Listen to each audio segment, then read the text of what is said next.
Hello, भैया शेठ गायकवाड बोलताय काय? हां, मी पण अध्यक्ष बोलतोय कोल्हापूरमधनं. अहो काय ते बातम्या यायला लागल्यात, फेक न्यूज लयच पसरायला लागल्यात. बंद करा बघा ते. येऊ मी तिथं? हां, या लागते काय? नाही ना?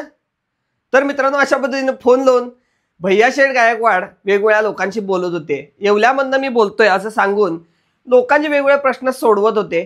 तर हा व्हिडिओ तर तुम्ही Instagramवर बऱ्याच वेळा बघितला असेल. कधी ना कधी तुमच्या फीडवर आलाच असेल.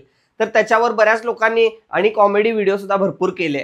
पण हेच भैया शेठ गायकवाड नावाने प्रसिद्ध झालेले युवक सध्या चर्चेमध्ये आहेत, कारण की त्यांच्या बऱ्याच फेक न्यूज येतात आणि असे त्यांच्या नावानं भरपूर अकाउंट सुद्धा Instagramवर झालेले आहेत, की भैया शेठ गायकवाड वारले, त्यांचा दुःखद निधन झालं, ॲक्सिडेंट झाला आणि गाणं वगैरे लावलेलं आहे, म्युझिक लावलेलं आहे, भावपूर्ण श्रद्धांजली असे भरपूर मी व्हिडिओ बघितले.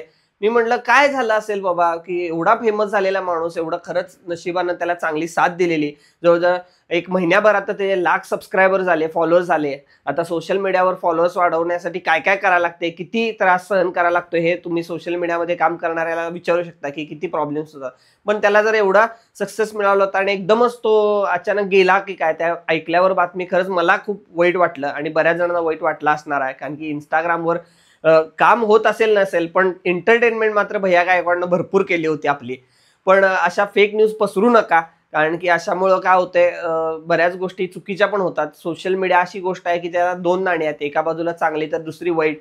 तर वाईट बाजू बाजूला ठेवण्यापेक्षा चांगली बाजू आपण पुढे आणूया आणि फेक न्यूज पसरायला नाही पाहिजे.